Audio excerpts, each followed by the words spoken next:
Isang mabilis lang mga pare guys para sa PBA updates. At dahil nga itong ating pambansang hero, Justin Brownlee, hindi pa napapasyahan ng komite sa issue ng pagpasa nito sa paggamit daw ng pinagbabawal na teknik. Natiling ang status nito ay nasa ere, maging sa gilas, damay pa sa PBA. Kaya dapat mag-isip na ang SBP kung sino ang ipapalit kay Brownlee. Kasi kahit may Angie Kwame, hindi pa rin matatawaran ang pagbuhat na ginagawa ni JB.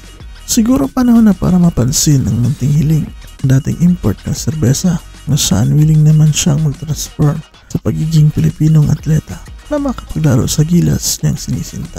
Actually, matagal na ang naburo ang request niyang ito. Panahon na para ating ihain ito sa samahan ng serbesa para saktong-sakto. Ang aking tinutukoy ay walang iba kundi si Chris Macaulay. At dahil nga dihado pa ang estado ni Brownlee sa PBA, kahit naka-line up pa rin ito na maging import ng Ginebra, ay nandyan pa din ang posibilidad na hindi niya madidepensa ang corona.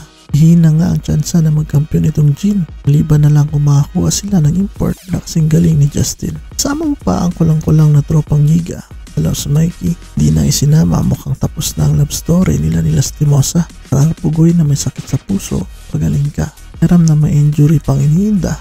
Top ka na, relax muna at pagod pa galing China. Napakamalas naman at sa opening ng pambansang liga, ang Magnolia pa ni Abeba ang makakabangga. Magkakaroon nga ng malaking tsansa ang ibang kupunan sa inaasam-asam na torpeo. Mauuna dito ang paborito ng mga tito kong taga-Pito, ang kupunan ni Calvo na nakakuha ng madaming presko at matitikas na Ginoo sa huling ginanap na pagpili ng bagong manlalaro. Kung makulay ang buhay ng kupunan ng pintura, sila ang basehan ng manlalakas sa liga. Isunod mo na ang pangunahing gamit sa pang-araw-araw ni Tita. Nandiyan ang LPG kuryente at pang-ulam ni Boss RSA.